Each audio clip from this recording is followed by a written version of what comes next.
कल हम गाउस प्रमेय पढ़े थे। आज गाउस प्रमेय की सहायता से कूलाम के नियम की स्थापना देखेंगे। चित्र के अनुसार मान लो निर्वात में एक बिंदु आवेश +q है जो बिंदु O पर स्थित है। O केंद्र और R त्रिज्या का एक गोला की कल्पना करते हैं। इस गोले का पृष्ठ गाउसीय पृष्ठ होगा जिसे बंद पृष्ठ कहते हैं।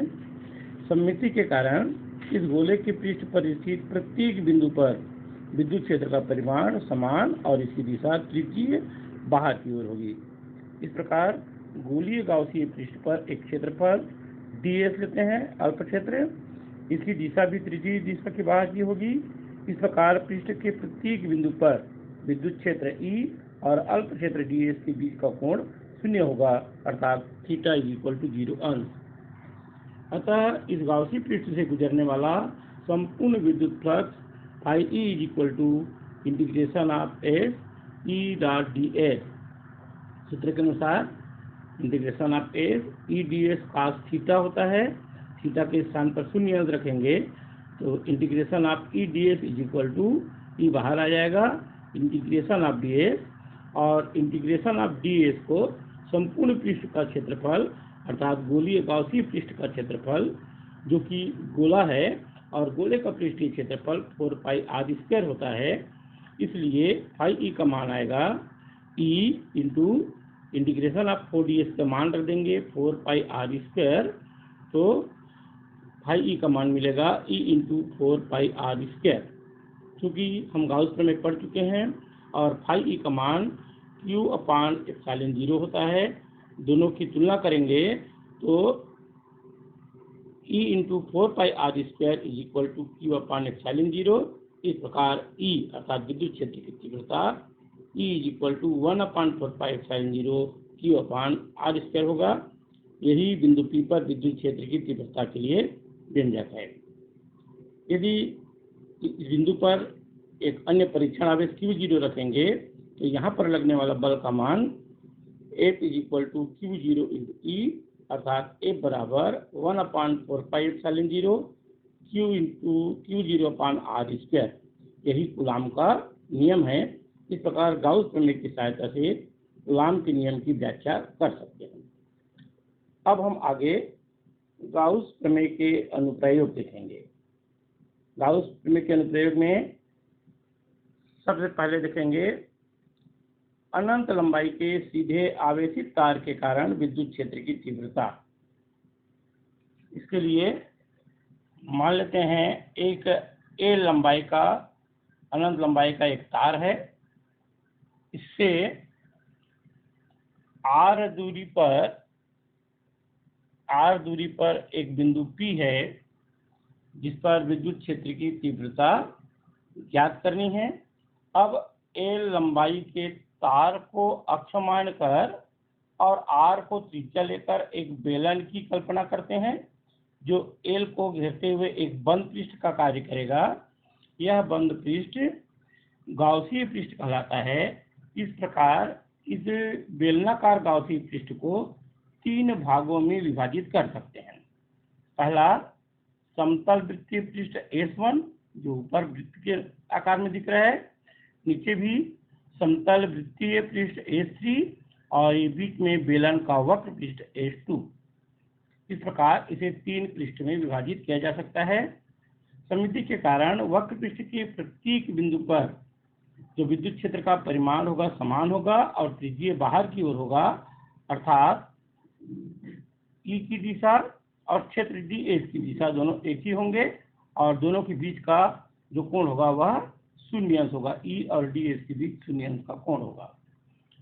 इस प्रकार पृष्ठ S2 से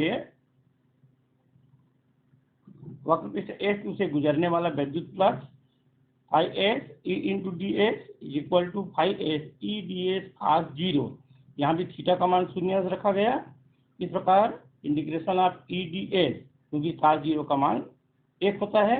इस प्रकार E ϕS ds phi integration of ds, यहाँ बेलन है और बेलन का वक्र पृष्ठ होता है 2πrl, इसलिए E × 2πrl, जहाँ 2πrl बेलन का वक्र पृष्ठ है। अब चित्र के अनुसार S1 और S3 दोनों एक दूसरे के समांतर हैं, इसलिए इससे गुजरने वाला संपूर्ण विद्युत फ्लक्स का मान 0 होगा।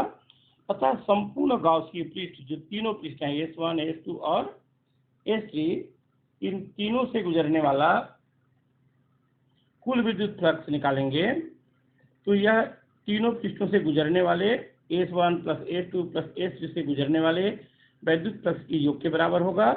अतः फाई ई बराबर S1 से गुजरने वाला 0, S2 से E into 2 pi R L और S3 से 0। इस प्रकार फाई ई का मान E into 2 pi R L होगा। परंतु हम जानते हैं गाउस प्रमेय से फाई ई का मान Q/ε0 होता है। फिर दोनों की तुलना करेंगे तो Q/ε0 is equal to E into 2 pi R L. Gauss पृष्ठ के अंदर कुल आवेश Q का मान लेमडा इंटू एल, जहाँ पर लेमडा आवेश घनत्व है और एल उसका लंबाई है। इस मान को जब पर इस समीकरण में रख देंगे तो ये मान मिलेगा लेमडा एल अपान ε0 E into 2 pi R L. पक्षांतर करेंगे तो E का मान मिलेगा लेमडा अपान 2 पाई ε0 आर। यही सीधे आवेशित तार के समीप किसी भी बिंदु के लिए तीव्रता का व्यंजक है। इसे सदिश के रूप में भी लिखा जा सकता है। ये पहला अनुप्रयोग था गाउस प्रमेय का। इसी प्रकार से एक दूसरा अनुप्रयोग गाउस प्रमेय के लिए, एक समान आवेशित अनंत समतल चादर के कारण विद्युत क्षेत्र की तीव्रता। इसके लिए एक अनंत आवेशित समतल चादर की कल्पना की गई है। इसके r दूरी पर एक बिंदु P एक तरफ, दूसरे सिरे पर भी r दूरी पर एक अन्य बिंदु P डैश। यहाँ भी दोनों ओर जो विद्युत क्षेत्र है E उसको अक्ष मानकर एक बेलन की कल्पना की गई है। यहाँ भी 3 क्षेत्र हैं, दोनों किनारों पर 2 वृत्तीय क्षेत्र और बीच में वक्र पृष्ठ बेलन का। यहाँ बेलन का जो वक्र पृष्ठ है वह विद्युत क्षेत्र के समांतर है, इसलिए उससे गुजरने वाला विद्युत फ्लक्स 0 होगा। तो बेलन के वृत्तीय सिरे के जो लंबवत क्षेत्र हैं P और P डैश पर, इन दोनों पर तीव्रता ज्ञात करेंगे। इस प्रकार बेलनाकार गाउसीय पृष्ठ से गुजरने वाला संपूर्ण विद्युत फ्लक्स फाई ई का मान 0 जो वक्र पृष्ठ के लिए है, और बेलनाकार से गुजरने वाला का मान E A का मतलब E इंटू इसका क्षेत्रफल E इंटू A, और दूसरे पृष्ठ में भी यहाँ पर विद्युत क्षेत्र की तीव्रता E और इसका क्षेत्रफल A। इस प्रकार दोनों वृत्तीय क्षेत्र से गुजरने वाला विद्युत flux EA plus EA is equal to 2EA। इस प्रकार संपूर्ण विद्युत फ्लक्स निकालेंगे तो 0 जो वक्र पृष्ठ का विद्युत फ्लक्स है प्लस दोनों वृत्तीय पृष्ठ का, सबको जोड़ देंगे तो मान मिलेगा phi E is equal to 2EA। लेकिन गाउस प्रमेय से हम जानते हैं फाई ई बराबर Q/ε0। फिर इसकी तुलना कर देंगे तो तुलना करने से Q/ε0 2EA